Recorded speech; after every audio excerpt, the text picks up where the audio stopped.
అధ్యక్ష, ఇది అత్యంత కీలకమైన కొన్ని దశాబ్దాలుగా అపరిష్కృతంగా ఉన్న సమస్య. ఈ సమస్యకు సుప్రీంకోర్టు తీర్పు ద్వారా తెలంగాణ ప్రభుత్వం శాశ్వతమైన పరిష్కారం చూపించాలనుకుంటుంది.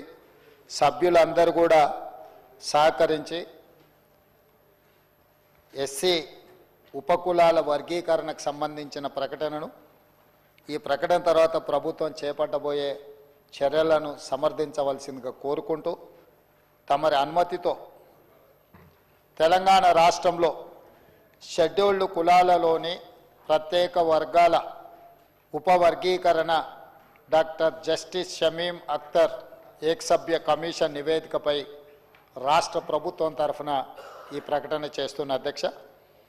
ఎస్సీ కులాల ఉపవర్గీకరణపై గౌరవ సుప్రీంకోర్టు భారత రాజ్యాంగ ధర్మాసనం ఇచ్చిన తీర్పును అమలు చేసేందుకు దేశంలోనే మిగతా రాష్ట్రాల కంటే ముందుగా తెలంగాణ ప్రభుత్వం కీలక నిర్ణయం తీసుకున్నది అధ్యక్ష.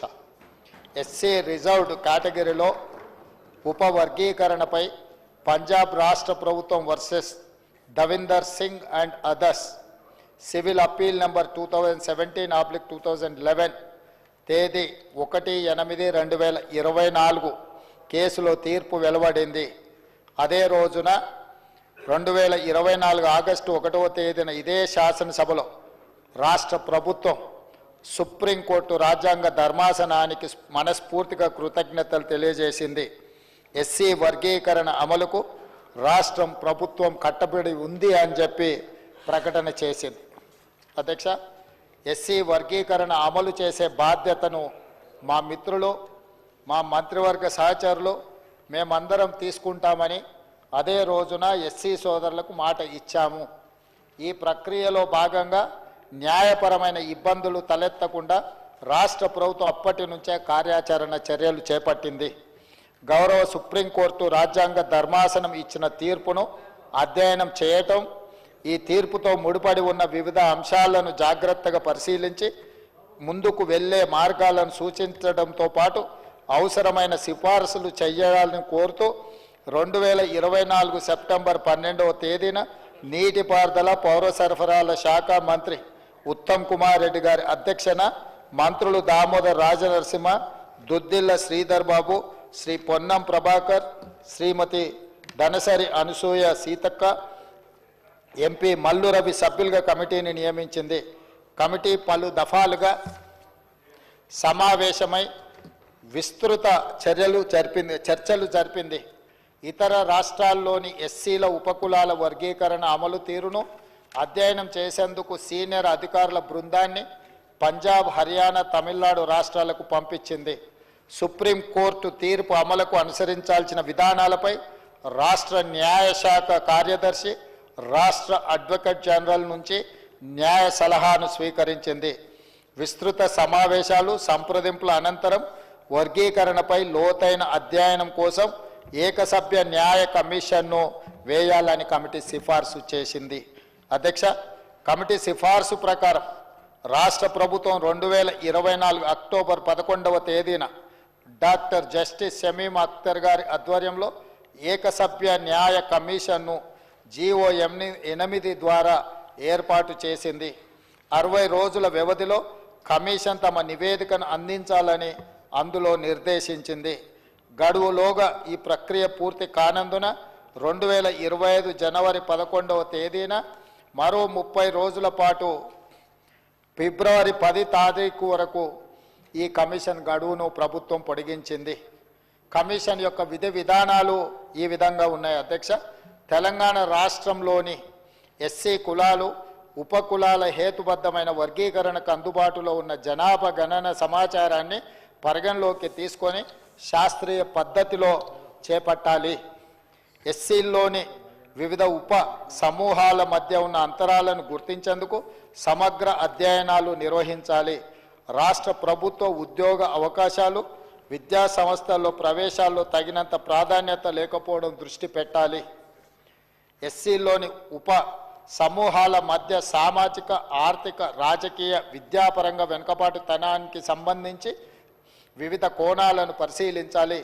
సుప్రీంకోర్టు తీర్పు ప్రకారం ఎస్సీ కులాల ఉపవర్గీకరణను సమర్థవంతంగా అమలు చేసే విధానాన్ని గుర్తించాలి.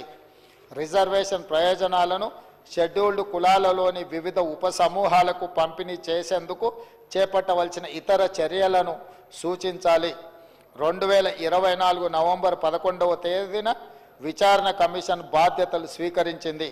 13/11/2024న కమిషన్ ఆఫ్ ఎంక్వైరీస్ రూల్స్ 1968లోని 4 సబ్ క్లాస్ 1B కింద నోటిఫికేషన్ జారీ చేసింది. కమిషన్కు అప్పగించిన విధి విధానాల ప్రకారం ప్రజల నుంచి అభిప్రాయాలను స్వీకరించింది. 2024 డిసెంబర్ 4 నుంచి 2025 జనవరి 3వ తేదీ వరకు రాష్ట్రంలోని వివిధ జిల్లాల్లో కమిషన్ పర్యటించింది. మెదక్, రంగారెడ్డి, నల్గొండ, ఖమ్మం, హైదరాబాద్, కరీంనగర్, వరంగల్, మహబూబ్ నగర్, నిజామాబాద్, ఆదిలాబాద్ 10 పూర్వపు జిల్లాలను సందర్శించి ప్రజల నుంచి విజ్ఞప్తులను స్వీకరించింది. ప్రజల అభిప్రాయాలను నేరుగా అడిగి తెలుసుకుంది. కొన్ని జిల్లాల్లో ఎస్సీ ఆవాసాలను సందర్శించింది. ఈ పర్యటనల సందర్భంగా ప్రజల నుంచి మొత్తం 4750 విజ్ఞప్తులను కమిషన్ స్వీకరించింది. వీటితో పాటు కొందరు వ్యక్తిగతంగా అర్జీలు అందించారు. కొందరు హైదరాబాదులోని విచారణ కమిషన్ కార్యాలయానికి మెయిల్ ద్వారా పంపించారు. ఆఫ్లైన్, ఆన్లైన్ ద్వారా మొత్తము 8681 విజ్ఞాపనలను కమిషన్ అందుకుంది. వీటితో పాటు ఎస్సీల 59 కులాల జనాభా, అక్షరాస్యత, ఉపాధి, విద్యా సంస్థలలో ప్రవేశాలు, ప్రభుత్వ ఉద్యోగ నియామకాలు, ఆర్థిక సహాయం మరియు రాజకీయ ప్రాతినిధ్యాలకు సంబంధించిన డేటాను అన్ని ప్రభుత్వ విభాగాలు, గ్రాంటింగ్ ఎయిడ్ సంస్థలు, ప్రభుత్వ రంగ సంస్థల నుంచి విచారణ కమిషన్ సేకరించింది. వీటన్నిటితో పాటు వివిధ సంస్థలు, సంఘాలు ఇచ్చిన వినతి పత్రాలను, అన్ని విభాగాల నుంచి అందిన సమాచారాన్ని కమిషన్ క్షుణ్ణంగా పరిశీలించి తమ నివేదికను తయారు చేసింది. కేవలం 82 రోజుల వ్యవధిలో ఫిబ్రవరి 3వ తేదీన కమిషన్ తమ నివేదికను ప్రభుత్వానికి సమర్పించింది. కమిషన్ సమర్పించిన 199 పేజీల నివేదికలో ఎస్సీల్లోని 59 కులాలపై వివరణాత్మక చర్చను పొందుపరిచింది. కమిషన్ యొక్క ప్రధాన సిఫార్సులు అధ్యక్ష, ఎస్సీలకు సంబంధించిన 59 కులాలను గ్రూప్ 1, గ్రూప్ 2, గ్రూప్ 3 3 గ్రూపులుగా విభజించాలని కమిషన్ సిఫార్సు చేసింది. గ్రూపుల వారీగా ఎస్సీ కులాల పూర్తి వివరాలను కింద అనెక్చర్లో పొందుపరచడం జరిగింది. వీటి వివరాలను కూడా నేను చెప్పదలుచుకున్నాను అధ్యక్ష. కేటగిరీ గ్రూప్ 1లో సామాజిక, ఆర్థికంగా మరియు విద్యాపరంగా అత్యంత వెనుకబడిన లేదా పట్టించుకొని షెడ్యూల్డ్ కులాల సంఖ్య 15 అధ్యక్ష. జనాభా 3288. ఈ జనాభాకు ఈ అనెక్సర్లో మిగతా డీటెయిల్స్ టేబుల్ చేసిన అధ్యక్ష, సభ్యులందరూ అది చూసుకోవచ్చు. వాళ్ళకు 1% రిజర్వేషన్ ఇచ్చింది అధ్యక్ష. గ్రూప్ 2లో మధ్యస్థంగా లబ్ధి పొందిన షెడ్యూల్డ్ కులాలను 18 ఉపకులాలను ఇందులో చేర్చింది అధ్యక్ష. వీళ్ళు 62.748% ఈ ఎస్సీ కులాలలో ఉన్న పర్సంటేజ్ ఉన్నారు అధ్యక్ష. వీళ్లకు 9% రిజర్వేషన్ ఇచ్చిండ్రు అధ్యక్ష. అదేవిధంగా గ్రూప్ 3లో మెరుగైన ప్రయోజనం పొందిన షెడ్యూల్డ్ కులాలు 26 అధ్యక్ష. వీళ్ళు 33.963% పాపులేషన్ ఉన్నారు అధ్యక్ష. వీళ్ళకు 5% ఇచ్చిండ్రు అధ్యక్ష. మొత్తము ఎస్సీలలో 59 కులాలు ఉన్నాయి. వాళ్లకు 100% జనాభాలో 15% రిజర్వేషన్ ఇచ్చిండ్రు అధ్యక్ష.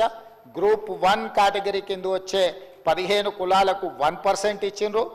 గ్రూప్ 2 కేటగిరీ కింద వచ్చే 18 కులాలకు 9% ఇచ్చిండ్రు. గ్రూప్ 3 కేటగిరీ కింద వచ్చే 26 కులాలకు 5%. ఈ విధంగా 15% రిజర్వేషన్ వివిధ ఉపకులాలకు కమిషన్ పంచివ్వడం జరిగింది అధ్యక్ష. అదేవిధంగా అధ్యక్ష, ఉద్యోగ ఖాళీలను క్రమబద్ధంగా మరియు సమాన పద్ధతిలో భర్తీ చేయడానికి కమిషన్ ప్రిఫరెన్షియల్ మోడల్ని ప్రతిపాదించింది అధ్యక్ష. గ్రూప్ 1లో నోటిఫై చేయబడిన మరియు భర్తీ చేయని ఖాళీలను తదుపరి ప్రాధాన్యత గ్రూప్ అంటే గ్రూప్ 2 ద్వారా భర్తీ చేయాలి. గ్రూప్ 2లో భర్తీ చేయని ఖాళీలను గ్రూప్ 3 ద్వారా భర్తీ చేయాలి. అన్ని గ్రూపులలో తగిన అభ్యర్థులు అందుబాటులో లేకపోతే భర్తీ చేయని ఖాళీలను క్యారీ ఫార్వర్డ్ కింద భర్తీ చేయాలి. అదేవిధంగా అధ్యక్ష, ఎస్సీ కులాలకు రోస్టర్ పాయింట్లను కమిషన్ ఈ విధంగా సిఫార్సు చేసింది. గ్రూప్ 1కి ప్రతిపాదిత రోస్టర్ పాయింట్లు 7 అధ్యక్ష. గ్రూప్ 2లో వాళ్ళు ప్రతిపాదించిన రోస్టర్ పాయింట్లు 2, 16, 27, 47, 52, 66, 72, 87, 97 అధ్యక్ష. గ్రూప్ 3లో ప్రతిపాదిత రోస్టర్ పాయింట్లు అధ్యక్ష 22, 41, 62, 77, 91 అధ్యక్ష. అధ్యక్ష అదేవిధంగా అధ్యక్ష, కమిషన్ క్రిమి లేయర్ ప్రవేశపెట్టాలని సిఫార్సు చేసింది. ఎమ్మెల్యేలు, ఎంపీలు, జడ్పీ చైర్మన్లు, మేయర్లు, తదితర ప్రజాప్రతినిధులతో పాటు గ్రూప్ 1 సర్వీస్లో ఉన్నవారిని, ఇలాంటి స్థానాల్లో ఉన్నవారిని క్రిమి లేయర్గా పరిగణించాలని సూచించింది. ఈ వ్యక్తుల 2వ తరం రిజర్వేషన్ల ప్రయోజనాన్ని పొందకుండా మినహాయించేలా రాష్ట్ర ప్రభుత్వం తగిన చర్యలు తీసుకోవాలని పేర్కొంది. జస్టిస్ షమీం అఖ్తర్ గారి నేతృత్వంలోని ఏకసభ్య న్యాయ కమిషన్ ఇచ్చిన సిఫార్సులను పరిశీలించిన ప్రభుత్వం పైన పేర్కొన్న వాటిలో 1, 2, 3 సిఫార్సులను ఆమోదించింది. రిజర్వేషన్ల పరిధి నుండి క్రిమి లేయర్ను మినహాయించడానికి సంబంధించిన 4వ నంబర్ సిఫార్సును రాష్ట్ర ప్రభుత్వం తిరస్కరించింది. అంటే అధ్యక్ష, క్రిమి లేయర్ విధానాన్ని రిజర్వేషన్లలో ప్రవేశపెట్టండి అని ఏదైతే కమిషన్ సూచన చేసిందో, క్రిమి లేయర్ విధానాన్ని మంత్రివర్గ ఉపసంఘం రికమెండేషన్ మేరకు మంత్రివర్గము తిరస్కరించింది. ఈ విషయాన్ని సభ ద్వారా సమాజానికి అందరూ కూడా నేను చెప్పదలుచుకున్నాను అధ్యక్ష. అదేవిధంగా అధ్యక్ష, ఎస్సీ వర్గీకరణకు కమిషన్ ఇచ్చిన సూచనలకు అనుగుణంగా తదుపరి చర్యలు చేపట్టేందుకు మా ప్రభుత్వం కృత నిశ్చయంతో ఉంది. ఎస్సీ కులాల వర్గీకరణకు ఎన్నో ఏళ్లుగా ఎదురు చూస్తున్న వారికి మేలు జరుగుతుందని మా ప్రభుత్వం ఆశిస్తుంది అధ్యక్ష. దీనికి సంబంధించిన అనుబంధ వివరాలు, ఉపకులాలు ఏ గ్రూప్లో వచ్చినాయి అనేది కూడా డాక్యుమెంట్ పెట్టినాం అధ్యక్ష. దీన్ని మన సభ్యులందరూ కూడా దీన్ని చూసుకోవచ్చు. పూర్తి వివరాలను టేబుల్ చేసినాం అధ్యక్ష. అధ్యక్ష, తమరికి తెలుసు, ఈ సభలో ఉన్న దాదాపుగా ప్రతి సభ్యుడికి తెలుసు, దాదాపుగా 3 దశాబ్దాలుగా పైగా ఈ సమాజంలో అణగారిన అట్టడుగ వర్గాలైన దళితులు, మాదిగ ఉపకులాల వర్గీకరణ కోసం పోరాటం చేస్తున్నారు. ఇందులో చాలామంది ప్రాణాలు కోల్పోవడం జరిగింది. చాలామంది తమ విలువైన మొత్తం జీవితాన్ని ఇందులో ఫనంగా పెట్టి కొట్లాడుతూ ఉన్నారు అధ్యక్ష. గతంలో కొంతకాలం అమలు జరిగిన ఆ తర్వాత న్యాయపరమైన ప్రక్రియతో ఈ అంశాలన్నీ కూడా మనకు కోర్టు పరిధిలోకి వెళ్ళి మొత్తం వాయిదా పడ్డది అధ్యక్ష, రద్దయిపోయినాయి. ఆ తర్వాత జరిగిన పరిణామ క్రమాలలో అక్కడి నుంచి సుప్రీంకోర్టు వరకు ఈ కేసు వెళ్ళి 7 మెంబర్స్ బెంచ్ ఇచ్చిన డైరెక్షన్స్ మేరకు ఈరోజు ఈ శాశ్వతమైన పరిష్కారాన్ని తీసుకురావాలని మన రాష్ట్ర ప్రభుత్వం మొట్టమొదటగా ప్రయత్నం చేసింది అధ్యక్ష. అధ్యక్ష, మీకు తెలుసు, కాంగ్రెస్ పార్టీ ఈరోజు మహాత్మా గాంధీ గారి నుంచి మొదలు పెడితే ఆనాడు డాక్టర్ బాబాసాహెబ్ అంబేద్కర్ గారి నేతృత్వంలో రాజ్యాంగంకి వారిని చైర్మన్గా నియమించి ఆనాటి నుంచి ఈనాటి వరకు దళితుల కోసము, గిరిజనుల కోసము కాంగ్రెస్ పార్టీ పాటుపడ్డ విషయం మీకు అందరికీ తెలుసు. జాతీయ స్థాయి అధ్యక్షులను దామోదరం సంజీవయ్య లాంటి వాళ్ళను ఉమ్మడి ఆంధ్రప్రదేశ్కి ముఖ్యమంత్రిని చేయడమే కాదు, కాంగ్రెస్ పార్టీ జాతీయ అధ్యక్షుడిని చేయడమే కాదు, రాష్ట్రపతులుగా, లోక్సభ స్పీకర్లుగా, వివిధ రాష్ట్రాల ముఖ్యమంత్రులుగా, వివిధ రాష్ట్రాల పార్టీల అధ్యక్షులుగా ఆనాటి నుంచి ఈనాటి వరకు దళితుల పట్ల అపారమైన ప్రేమను, వాళ్ళకు అపారమైన అవకాశాలను కాంగ్రెస్ పార్టీ ఇచ్చుకుంటూ వచ్చింది అధ్యక్ష. అందుకే ఈరోజు ఎన్నికల కంటే ఆనాడు డాక్టర్ వైఎస్ రాజశేఖర రెడ్డి గారు ముఖ్యమంత్రిగా ఉన్నప్పుడు ఈ సభలో 2004లో ఆనాడు ముఖ్యమంత్రి వైఎస్ఆర్ గారు కాంగ్రెస్ ప్రభుత్వం ఎస్సీ వర్గీకరణ రాజ్యాంగ సవరణ చేపట్టాలని శాసనసభలో తీర్మానం చేయడం జరిగింది అధ్యక్ష. ఇదే సభలో ఇదే స్థానంలో డాక్టర్ వైఎస్ రాజశేఖర రెడ్డి గారు ముఖ్యమంత్రిగా ఉన్నప్పుడు రాజ్యాంగ సవరణ కూడా ఈ సభలో నుంచి మనం తీర్మానం చేసి పంపించడం జరిగింది అధ్యక్ష. ఆనాటి నుంచి ఈనాటి వరకు దాదాపుగా 20 సంవత్సరాలు ఎన్నో ఒడిదుడుకులను ఈ సమస్య ఎదుర్కొంటూ వచ్చింది అధ్యక్ష. అందుకే ఈరోజు నా జీవితంలో 20 సంవత్సరాల నుంచి ప్రజా జీవితంలో ఉన్నా.